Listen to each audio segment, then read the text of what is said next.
ونستعينه ونستغفره ونؤمن به ونتوكل عليه ونعوذ بالله أعمالنا من يهد الله فلا مضل له ومن يضلله فلا هادي له ونشهد أن لا إله إلا الله وحده لا شريك له ونشهد أن سيدنا وسندنا وحبيبنا ومولانا محمد وعلى آله وأصحابه وبارك وسلم تسليما كثيرا أما بعد فأعوذ بالله من الشيطان الرجيم بسم الله الرحمن الرحيم ولنبلونكم بشيء من الخوف والجوع ونقص من الأموال والأنفس والثمرات وبشر الصابرين الذين إذا أصابتهم مصيبة قالوا إنا لله وإنا إليه راجعون أولئك عليهم صلوات من ربهم ورحمة وأولئك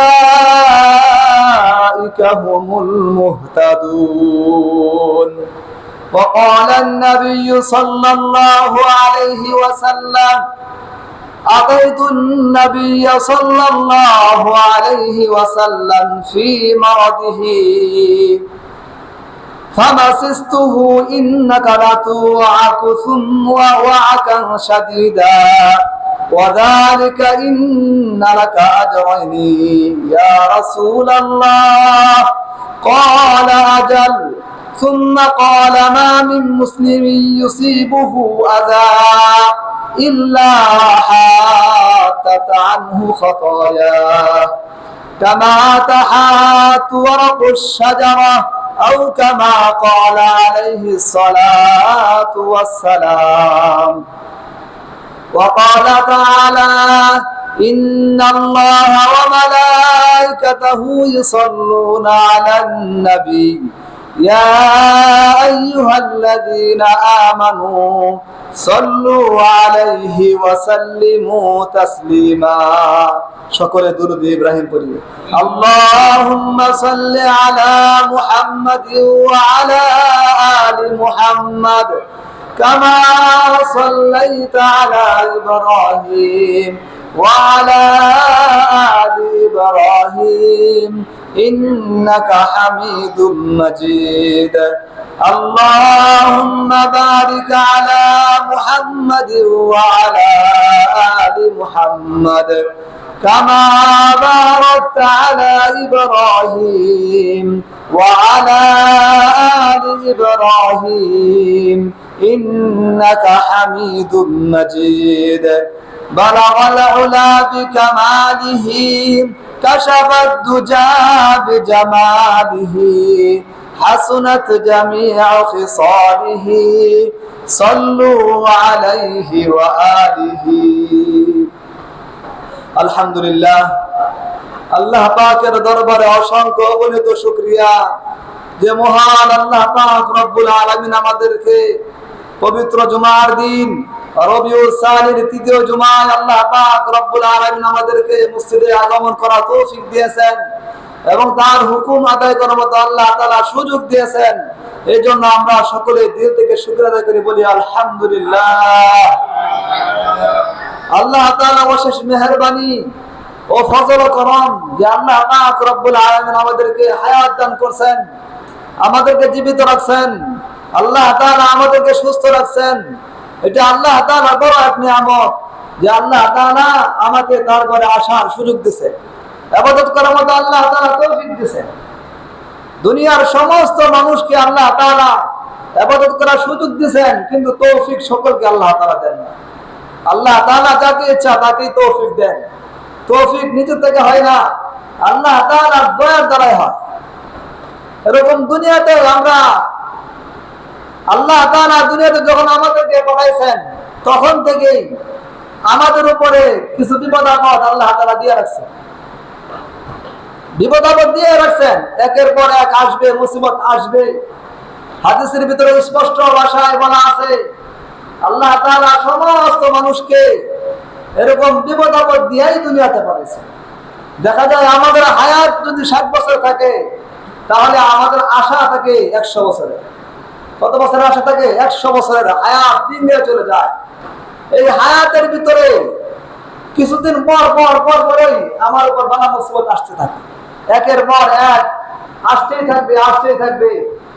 যে এইগুলার ভিতরে সবর করা, ধৈর্য ধারণ করা, এই সম্পর্কেই আমি আপনাদের সামনে কোরআন কারীম থেকে আয়াত তেলাওয়াত করছি। ধৈর্য সম্পর্কে, ধৈর্য ধারণ করা এটা আল্লাহ তাআলা মুমিনদের জন্য একটা সিফাত রাখছেন, একটা গুণ রাখছেন। মুমিনদের জন্য একটা গুণ ধৈর্য ধারণ করা। সমস্ত দুনিয়াতে তো মানুষ আছে, মুমিন বাদে, মুসলমান বাদে সমস্ত মানুষ বিপদ আপদ আসলে মনে করে তারা যে বিপদ আসছে, এরপরে কোনো কল্যাণ নাই, এরপরে কোনো বালাই নাই। কিন্তু যারা মুসলমান, যারা মুমিন মুসলমান, তারা বিশ্বাস করে যদি আমার উপরে মুসিবত আসে তাহলে এরপরে আল্লাহ তাআলা ভালো কিছু আমাকে দিবেন, ভালো কিছু আমাকে আল্লাহ তাআলা দিবেন। এই জন্যই বিপদ আপদ আসলে ধৈর্য ধারণ করতে আল্লাহ তাআলা বারবার বলছেন। আর ধৈর্যকারীদের জন্য আল্লাহ তাআলা পুরস্কার রাখছেন। কি পুরস্কার? জান্নাত। কি পুরস্কার? জান্নাত আল্লাহ তাআলা রাখছেন। যারা সবর করবে তাদের জন্য আল্লাহ তাআলা কি পুরস্কার রাখছেন? জান্নাতুল ফেরদাউস আল্লাহ তাআলা দিয়েই দিবে। আল্লাহ পাক রব্বুল আলামিন সমস্ত মানুষকে বালা মুসিবত দিবেন, বিভিন্ন পেরেশানি দিবেন। দেওয়ার পরে যদি ধৈর্য ধারণ করতে পারি তাহলে আমি সফল কাম হয়ে যাব। এই ধৈর্য 3 প্রকার। কয় প্রকার? ধৈর্য ধারণ করা কত প্রকার? 3 প্রকার। 1 নম্বর ধৈর্য হলো as-sabr ala ta'ah। 1 নম্বর ধৈর্য হলো সমস্ত ইবাদতের ভিতরে ধৈর্য ধারণ করা। আমি নামাজ পড়তেছি, নামাজের ভিতরে ধৈর্য ধারণ করা। আমি রোজা রাখতেছি, রোজার ভিতরে ধৈর্য ধারণ করা। আমি হজ করতেছি, হজের ভিতরে ধৈর্য ধারণ করা। আমি যাকাত আদায় করতেছি, যাকাতের ভিতরে ধৈর্য ধারণ করা। এটা হলো 1 নম্বর ধৈর্য। দেখেন আজকে আমরা নামাজ আদায় করি, নামাজের ভিতরে আমাদের ধৈর্য নাই, রুকুর ভিতরে আমাদের ধৈর্য নাই, সিজদার ভিতরে আমাদের ধৈর্য নাই। আগেকার জামানায় যদি মানুষ যারা মুমিন মুসলমান ছিল তারা সিজদা করার দ্বারা জমি কাঁপতো, জমি কাঁপতো, জমি কাঁপতো সিজদার দ্বারা। সবরের সিজদা ছিল ওই সময়। এখন দেখা যায় আমরা মসজিদে আসি, যেইভাবে পারি তারা হুড়া করে নামাজ শেষ করে দেয়। সবর নাই আমাদের, কি নাই? ধৈর্য নাই। নামাজের ভিতরে বেশি সময় হয়ে গেলে অনেক মুসলিমরা বলে ফেলে এত সময় লাগে নামাজ পড়তে, বলে অনেকেই বলে এত সময় লাগে রুকু করতে। আমরা 7 বার 8 বার করে সুবহান রাব্বিয়াল আযীম, আর ইমাম সাহেব রুকু থেকে উঠেই না, উঠে না, অনেকেই বলে। আবার সিজদার ভিতরে গিয়ে কি অবস্থা, যে আমরা সিজদার সময় অনেকবার সুবহান রাব্বিয়াল আ'লা বলি, কিন্তু ইমাম সাহেব তো সিজদা থেকে উঠেই না। এরকম অনেকেই বলি। আমাদের সবর নাই, কি নাই? আজকে সবর না থাকার কারণে আমার রুকু কবুল হয় না, সবর না থাকার কারণে আমার সিজদা কবুল হয় না, সবর না থাকার কারণে আমার দণ্ডায়মান কবুল হয় না। যাবতীয় নাকামলগুলি আমার এই সবর সাথে যদি আদায় করতে পারি তো আল্লাহ তাআলা ওই ইবাদতকে আল্লাহ তাআলা কবুল করবেন।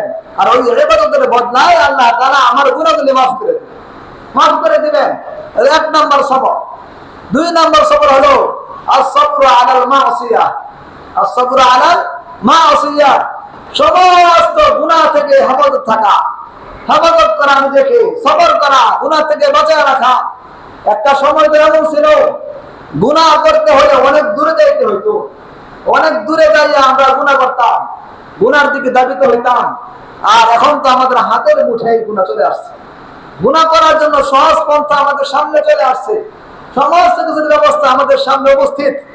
এখন তো আমাদের গুনাহ করা সহজ, এক সময় তো অনেক দূরে যাইতে হইতো গুনাহ করার জন্য, কিন্তু আজকে আমাদের হাতে যখন যা মন চায় তাই আমরা করতে পারি, গুনাহর কাজ করতে পারি কিনা? আমাদের সহজ করে দেওয়া হয়েছে। এরপরে সবর করা, কি করা? আমার গুনাহ করতে মন চাইতেছে, তো আমি গুনাহ করলাম না, সবর করা হইলো। আমার পরমাণু দিকে দেখতে মন চাইতেছে, আমি চাইলাম না, তো সবর করা হইলো। এই সবর যদি আমি করতে পারি, আল্লাহ তাআলা আমাকে জান্নাত দিবেন। কি দিবেন? জান্নাত দিবেন। 3 নম্বর সবর হলো